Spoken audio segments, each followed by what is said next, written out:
Mexico, 1100 years ago. A religious ceremony unfolds.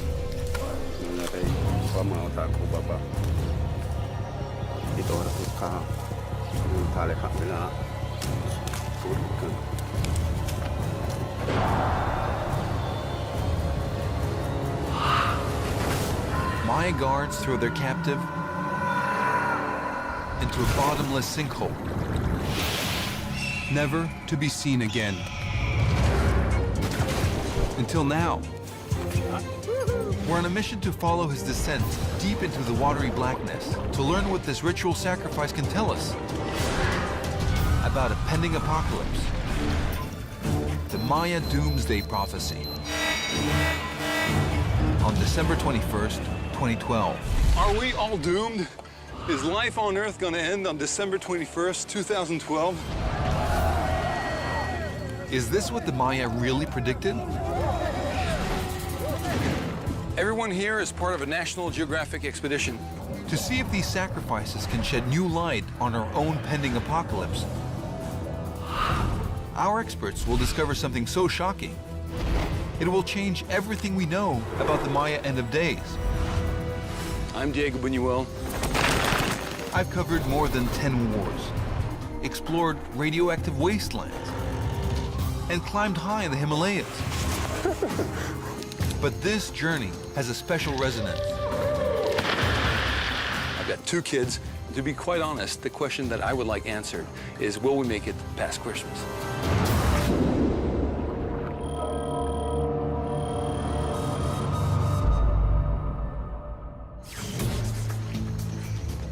My adventure starts here, at what looks like a normal well in the jungles of Mexico. If I drop straight down.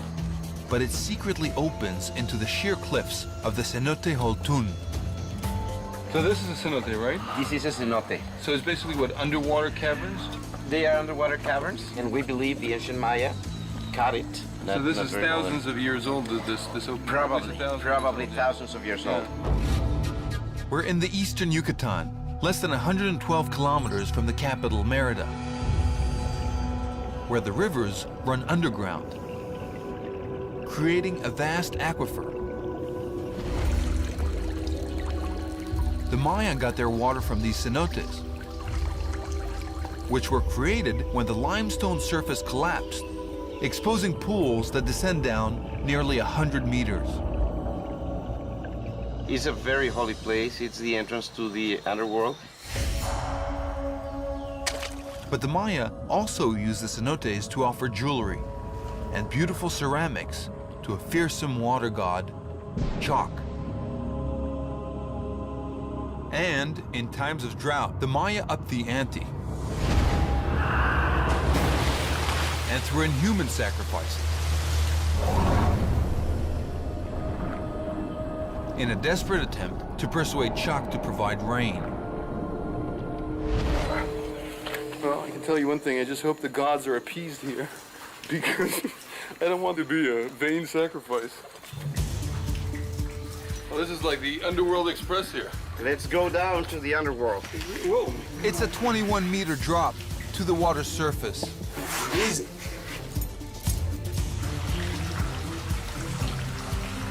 Wow, when you look at these roots, they go all the way down into the well. Hey, this is some Indiana Jones stuff right here, right? There are bats all over. It's like the Batman cavern here.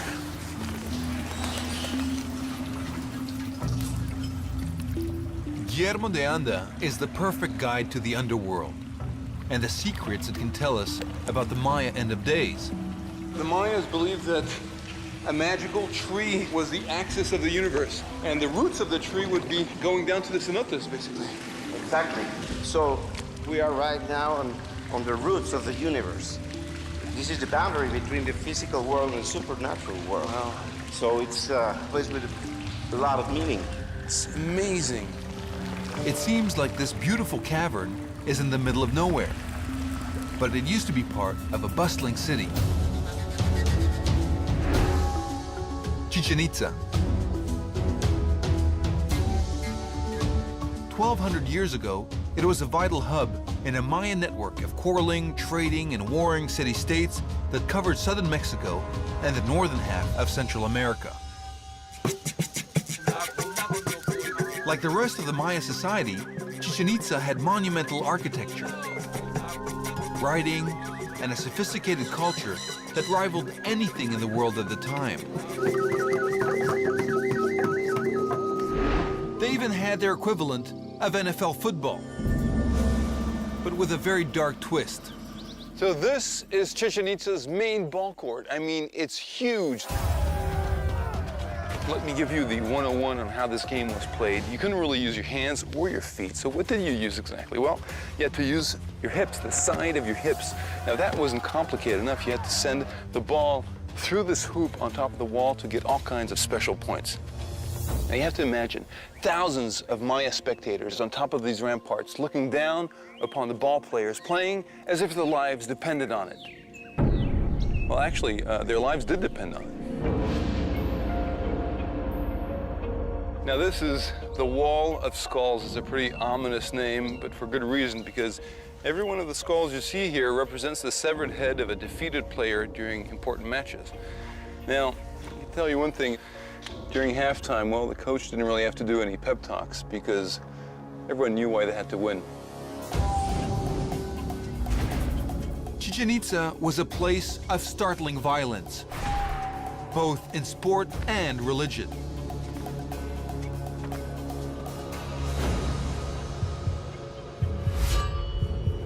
The Maya used human sacrifice to impress not only their gods, but the people themselves, performing the rituals high on a platform for everyone to see. So, archaeologists believe that this is one of the places where they made sacrifices, human sacrifices. The victim would be put down like this. You know, I fit snugly here in between. And then the priest would carve out a hole like this under the ribs, would pull up, thrust his hand inside, and rip out the heart. And if it was done properly, well, the heart would still be beating. Human blood was the food of the gods. But Chak, the water god who lives in the cenotes, had a different agenda. He wanted the sacrifices brought to him, sometimes alive. The most important cenote was in the middle of Chichen Itza, Cenote Sagrado, the sacred cenote. But no one is allowed in. So, this was the end of the road for the people that were going to be sacrificed. Look at this place. You have to understand that this is the holy of holies for the Mayas. If you were to be pushed in there, well, you'd be joining hundreds, maybe thousands of people who have been sacrificed. What this cenote really is a mass grave.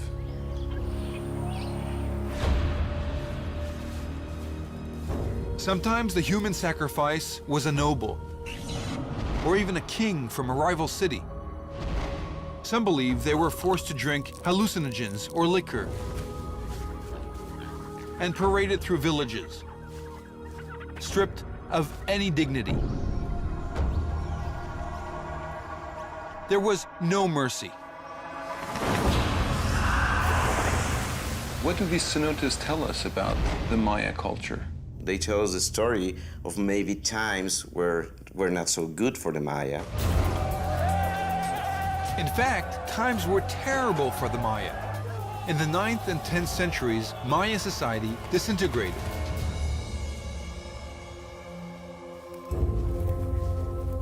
The entire civilization abandoned their magnificent pyramids, their carefully landscaped plazas, their comfortable palaces.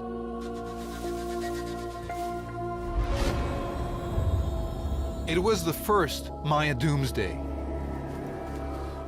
But how does this chaos relate to the pending Maya end of days in December 2012? Surprisingly enough, the answer may lie underwater.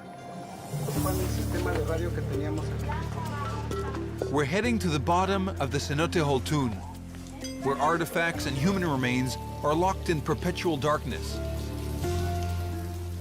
clip it on here where this rope is. And we're using a revolutionary tool specially developed by National Geographic. One that will literally light up the abyss like never before. The Sun Sphere. It's been battle-tested during a Bob Ballard expedition to explore the ocean floor. Over 5 kilometers straight down. You want to see it? Yeah, definitely. Whoa! yeah. It's like a modern disco ball. Oh, yeah. But this disco ball is going to light up a cenote like never before. It's time for Deanda and his team to do some very dangerous diving.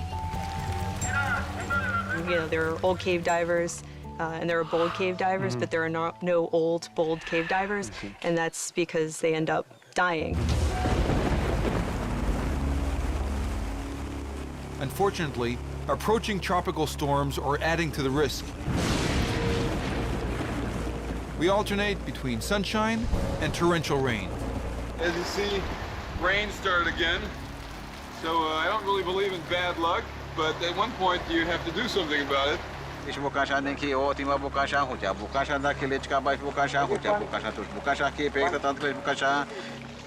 Anyway, we have a shaman with us today that we called in specially to try to see if we can, you know, dispel the bad juju that we've had with the rain so far.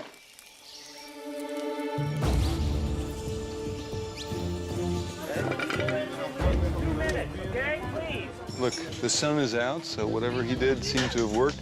So now he's going to make sure that everyone's going to be safe, so he's going to bless every single one of the divers as they start going down.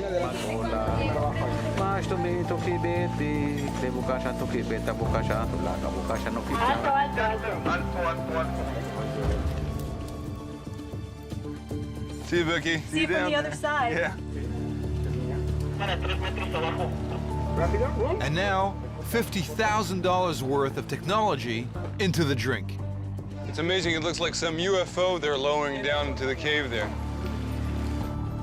Okay, good luck and be safe. Thank you. If you see Chuck downstairs, just say hello, huh? Deanda and his team are trying to reach the bottom, more than 35 meters below. But it's too dangerous to dive for an amateur like me. After 24 meters, the nitrogen in your blood begins to build up and can make divers act drunk, causing you to lose your ability to swim, or even disconnect your own air supply. It's called nitrogen narcosis. It's essential the divers check on each other to make sure that no one shows signs of this deadly condition. Check if we have video. Okay, and now the sound. Okay, welcome everyone to the show. Guillermo, do you copy? Guillermo, do you copy? Guillermo, do you copy? Guillermo, are you okay?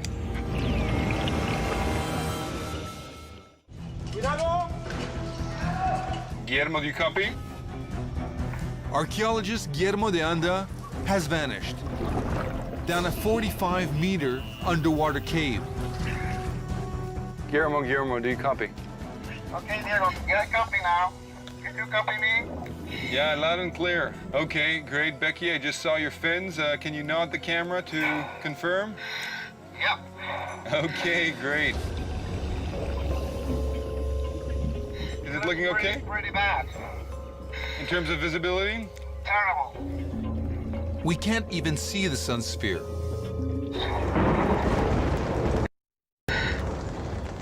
Like one problem never comes without another. Now it started raining again.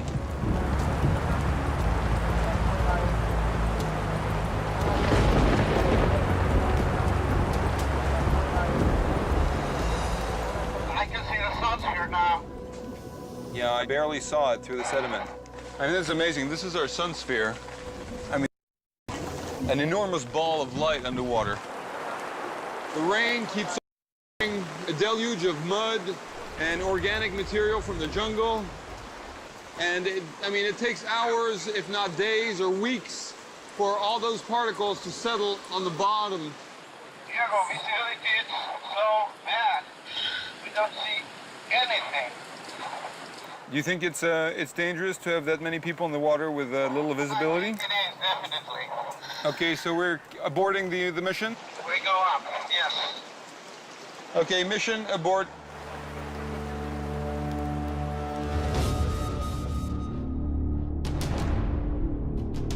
Vámonos, muchachos, vámonos, vámonos. Vámonos tendidos.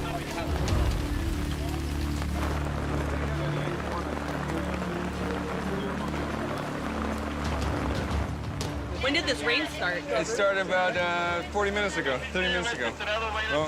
When you're coming up, all you see is like chocolate milk swirling in the water from this like waterfall of mud. of mud that's coming Yeah. down, yeah. It's as if an angry Chak, the Maya water god, has struck back. So we can't try again until the water clears. We have to wait. But maybe this is a blessing in disguise.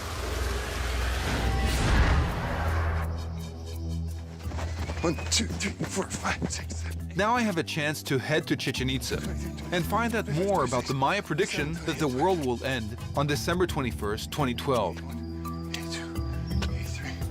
And it all begins with their calendar. 91 steps. Ooh. Wow. John, thanks for meeting me here. Yeah, sure. What? Why so many steps? Why 91? Why not 40 or something? I mean, it's such an odd number. Well, it's not such an odd number when you consider there are 4 sides to the pyramid. 91 times 4 gives you 364. Add the large structure on top, you get 365. Does that number mean anything to you? Every day of the year, I guess. Well, they knew what they were doing, these Maya. The building represents an annual calendar. The Maya calendar was based on careful observation of the heavens and advanced mathematics. It was kept by an elite class of scribes, often drawn from royal families. They were some of the few Maya who could read and write. So what's the deal with this Maya calendar here? I mean, were they obsessed with time? Well, I don't think they were any more obsessed with time than we are. You've got your watch, I've got mine. We also have clocks on our cell phones.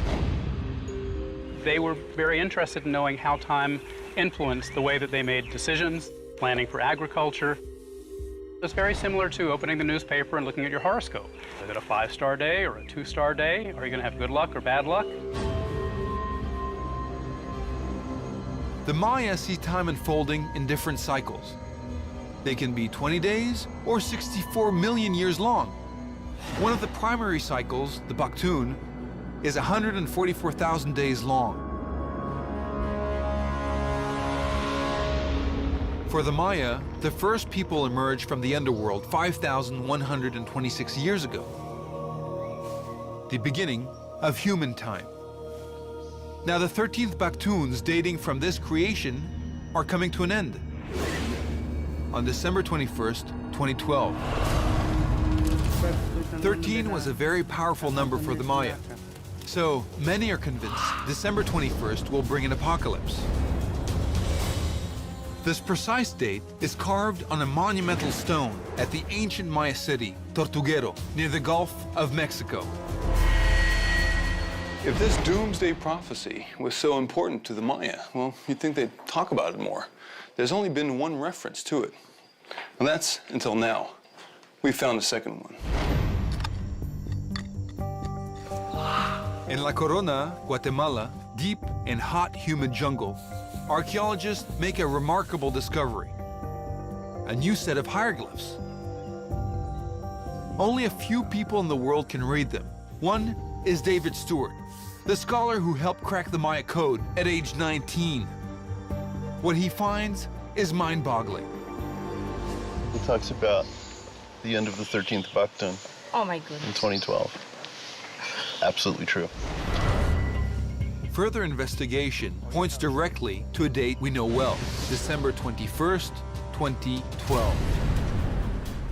So, is there going to be an apocalypse? Are we all going to die? And what were the Maya thinking? Well, to find out, we have to take a road trip to a secret location.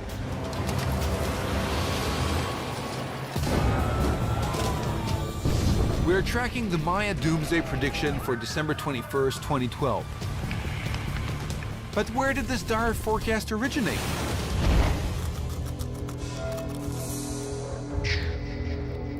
The answer is most likely hidden in the writing of Maya scribes.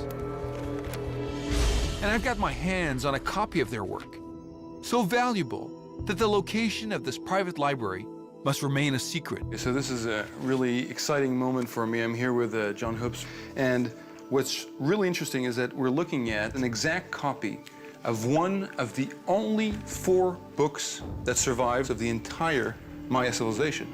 There were hundreds. Unfortunately, they were destroyed. Maya books were deeply revered. They were the record of Maya civilization. But most met a terrible fate. Burnt by the invading Spanish in the 16th century. Only 4 escaped destruction. The best preserved, called the Dresden Codex, is in a climate-controlled display case in Germany and almost impossible to access. But we found a rare, almost perfect copy, hand-colored by an Italian artist in the early 19th century. And it makes a startling revelation on the very last page. About 100 years ago, a German scholar identified this as a representation of a worldwide cataclysm or a flood. But that scholar, Ernst Wilhelm Forstemann, never imagined the uproar he'd cause. So what do we see exactly on it? Well, there's a lot of water on here. That's what this blue stuff is with all of the dots on it. And the water is spilling out of a giant crocodile-like creature that's up in the sky. Forstemann saw a massive amount of water drowning the earth, while 2 ominous-looking gods watch, and a symbol of death, crossbones. It was a catastrophe, an apocalypse. This is what has triggered the whole doomsday frenzy that we're living right now. That's where the problem is, and that some interpret it as a world-destroying cataclysm or a flood, and others don't see that. The water is coming down from above, which for me indicates a big thunderstorm. But not the end of days. Well, it may very well be the beginning of days, because these 2 deities here are associated with creation and associated with the beginning. So basically, it's all a question of interpretation. I mean, the Dresden Codex could be celebrating life-giving rain, or it could be announcing a terrible flood, a doomsday for December 21st, 2012. Well, some people are betting heavily on doomsday. Go! This is the Alamo. Last stand. The large cities are going to be death zones. The Maya inspired martial masters to prepare for an apocalypse. Now, if the rifle doesn't get them, this is where you use your 12-gauge shotgun. Even though Masters lives in Northern California, almost 5,000 kilometers from Maya ancestral lands, he believes in the prophecy. To me, December 21, 2012 is very significant. Masters' plan for what he sees as a chaotic future starts with a carefully selected arsenal of guns. There are 2 kinds of people in the world right now. There are those who are preparing, those who are not. Gotta protect my family. Bingo! When it comes to survival, there are just 2 strategies. You survive in place, or you survive on the move. I plan for both. At the center of his camp is his food and ammunition stash. When the dollars you have in your wallet are worth nothing more than toilet paper or kindling, what's the new currency of the world going to be after we pick ourselves up? Canned peaches. You can trade these for other things. For Masters, global warming, financial crises, solar storms, lack of resources and overpopulation all interconnect to a Maya vision of a cataclysmic future. More than anything, I'm just a man on a mission. I think I'm a part of something larger. Humanity really is at a junction point. And no matter how bad it gets, there'll be those of us that survive. Masters is ready for a global collapse that mirrors what happened to the Maya more than 1,000 years ago. And we've been trying to find out more about this modern apocalypse by diving to the bottom of the deep and dangerous Cenote Holtun. But it hasn't been easy.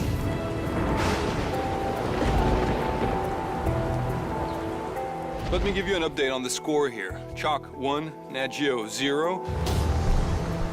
We got rained out by the Maya water god Chalk and left with no visibility. For the past month, Guillermo de Anda has been checking to see if we can dive again.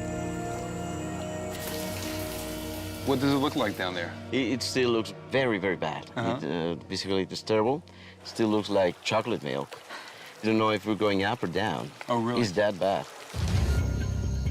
But there is another option, less than 112 kilometers away. We haven't said our last word yet. We're going to dive in this incredible cenote called Cenote San Antonio, and it's a place that's very rich archaeologically. So let's hope that everything goes well, and especially let's pray that Chalk doesn't have any more tricks up his sleeve. Clear.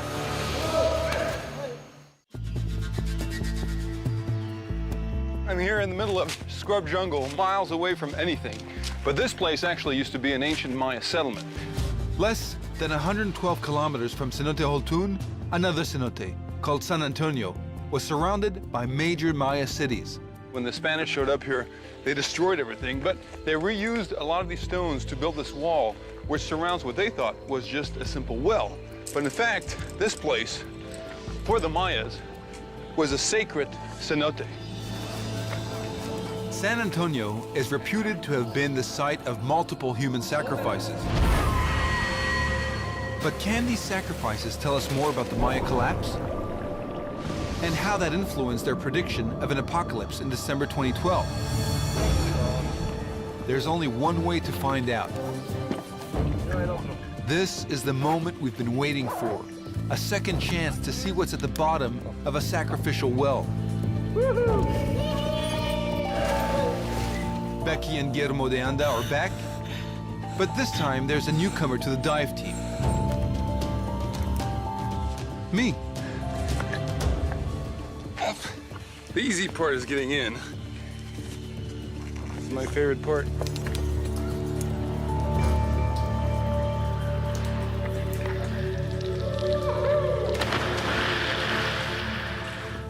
God, look at this ray of light, I swear. Looks like a laser beam from the heavens. But a laser beam isn't enough to do the job.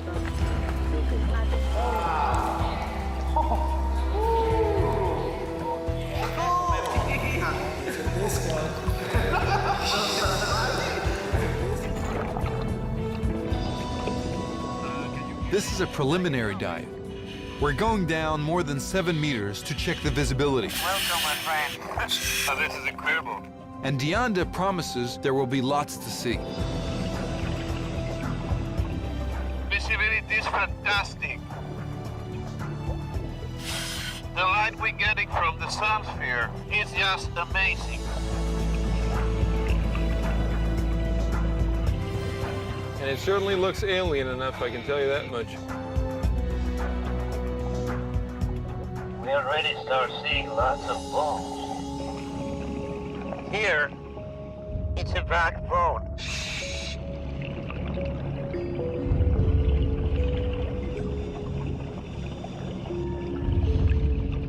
That bone might have been there for 1,000, maybe 2,000 or more years. We don't know. But in this graveyard, I'm not separated from the dead by 2 meters of earth. They're right next to me.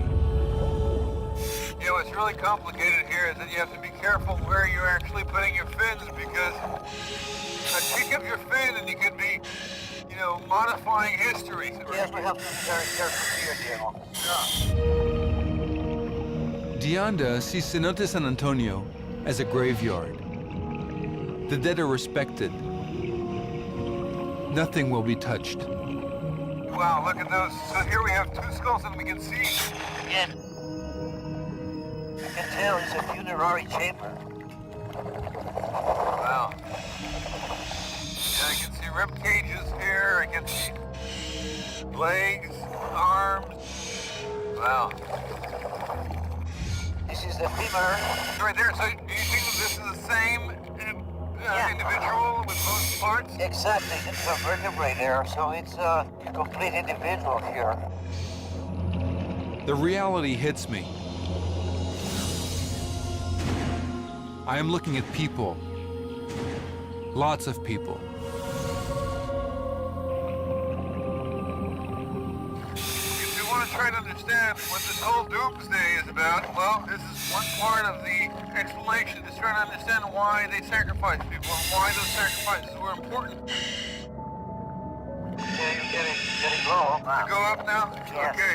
We're going from the underworld back to the real world.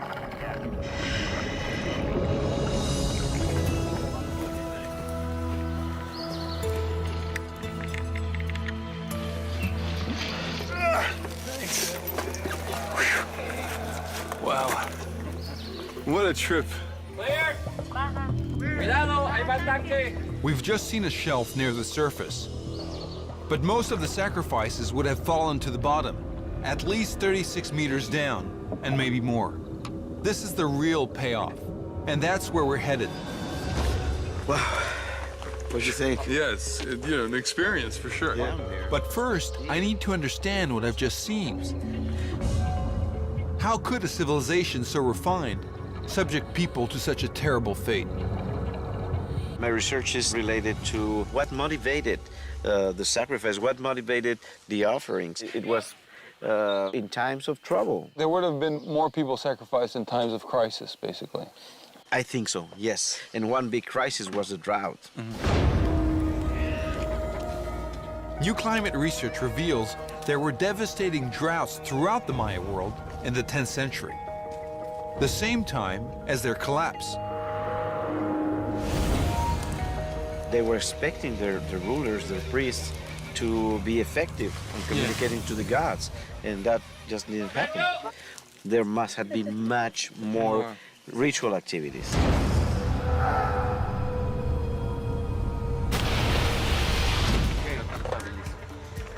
Got it. It's time to head to the bottom to investigate the real effects of this Maya collapse. It takes special training for a dive this deep, so I'm staying topside. Guillermo, do you copy? Excellent. I copy you well. Great, so this is it. We're going. Our sun sphere is a vital but dangerous part of the team. Even in the water, it runs hot, 60 degrees Celsius at its core, so it's always at risk of exploding.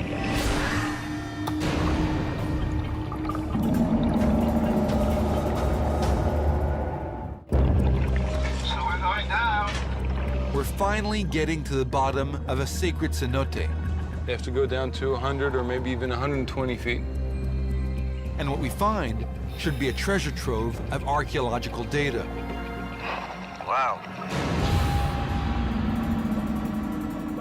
I can see much more bones all around.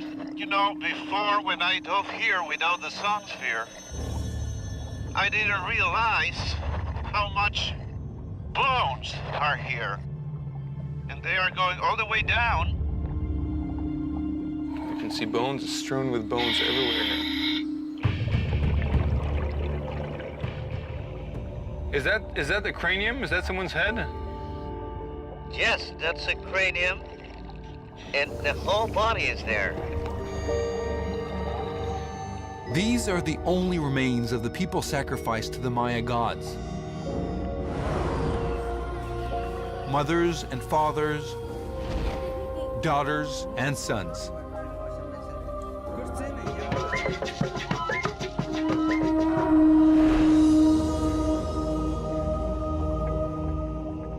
Well, it's a great skull. It's very well preserved. The sun sphere helps us look at these people closely, scientifically, just like police detectives. When you're down here, you are doing a forensic analysis. Only the crime scene is very old.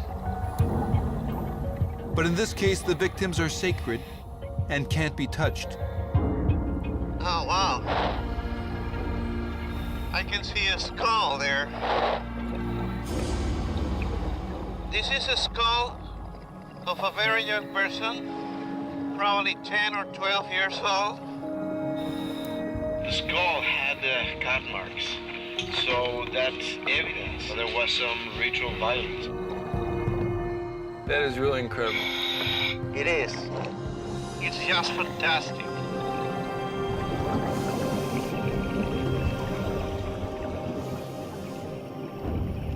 These remains appear to be mostly young boys and girls. Who could have believed that the Maya sacrificed their young and innocent to the water god Chak?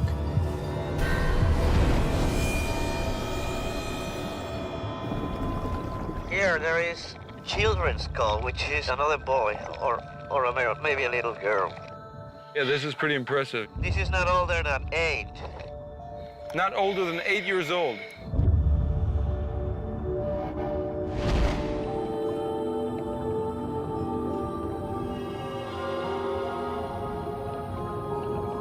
As the father of 2 young children, I find this very disturbing. They said that young children were the preferred victims for the gods, especially for Chak, the rain god. Oh, here's a human jaw. Exactly. It's a bone from the arm of a kid. There's another beautiful skull. It's another child. This is amazing because there's bones everywhere. So basically, you're diving in a massive graveyard down there. Exactly. It feels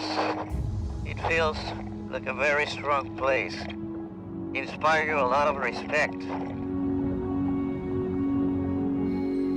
I mean, this is truly, like, amazing to travel back in time this way.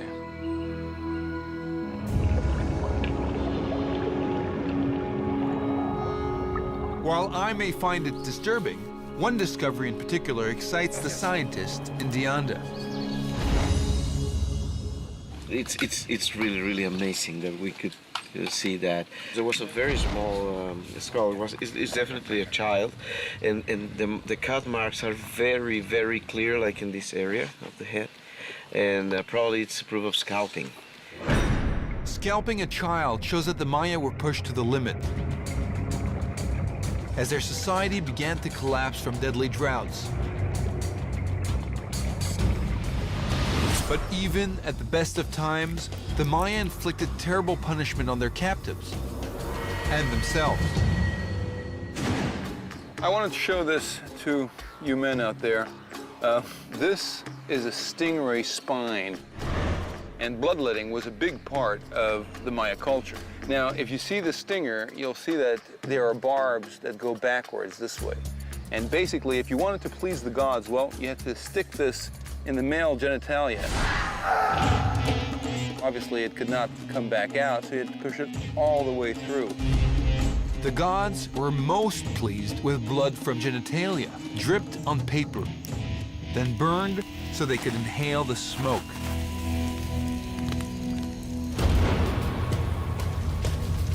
But during the terrible droughts, we can now see bloodletting wasn't enough. So the Maya increased the number of human sacrifices.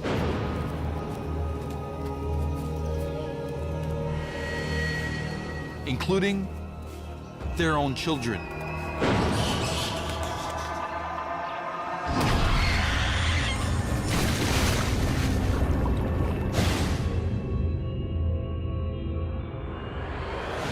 But what about this doomsday prediction for December 21st, 2012? Is it going to happen? Well, we may have an answer for that, and it comes from groundbreaking new research deep in the jungles of Guatemala. Where a few markings on an ancient wall may change everything we think about the doomsday prophecy for December 21st, 2012.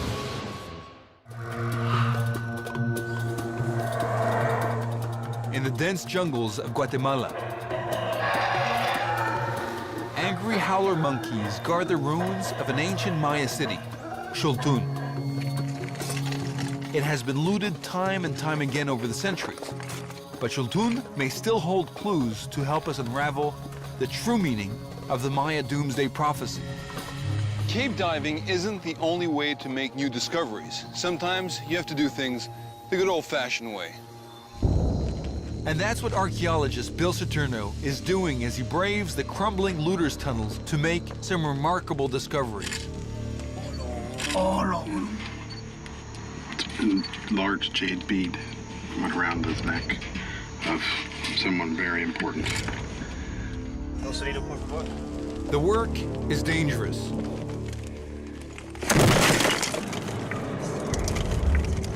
Are you all right? Yeah. You okay? I was turning around and I just barely bumped my head on the top, but a whole thing of rocks came down, falling on my back of my head and on my camera.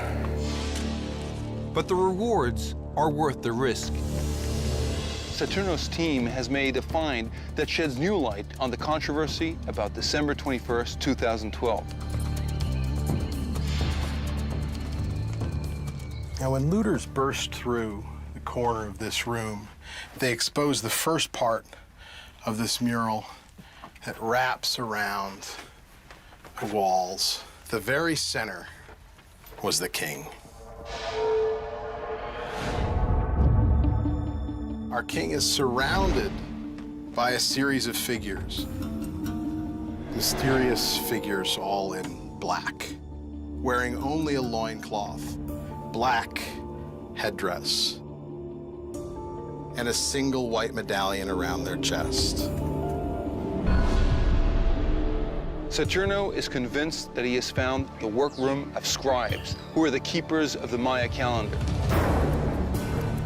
The same calendar that may see a doomsday at the end of the 13th Baktun. December 21st, 2012. In addition to the initial painting of this room, it was used over years and painted over and over again. And parts of it are simply sketches or studies of the human face. Another thing that they fill in is text all over the east wall. Numbers, calculations, tables that they're using as a reference, little dates. These little dates scribbled on the wall may be vital to our quest. The most important one is probably right here. The naked eye sees just a blank wall. But advanced photographic techniques reveal dates. Dates that span as much as 7,000 years. Well beyond the supposed Maya doomsday. What Saturno has found shows that the Maya time does not end on December 21st, 2012. I mean, no one cares about dates after an apocalypse. The Maya cycles of time just extend on to an infinite future, where past and future merge, and we live, die, and live again. Repeating the cycles over and over. We don't have cycles that end. That's the point of a cycle, is that it continues. And that's how the Maya conceived of time. Saturno sees the calendar not like a countdown to disaster, but like the odometer on a car. We were certain that if we reached 100,000 miles, as that last digit clicked over and the whole thing went back to zero, we didn't think our car would vanish. So I'm relieved to find out that the world is going to go on as usual, at least past Christmas. However, my journey through the cenote has taught me something. Even if the Maya did not predict the exact moment of an apocalypse, what happened to them could happen to us. And in a world that is globally integrated, well, that means all of us. Oh yeah, let me tell you something else. If you're worried, as I am, about the end of the world, if you have this nagging feeling that something's just not quite right, well, we're not alone. We still have a lot to learn from the Maya.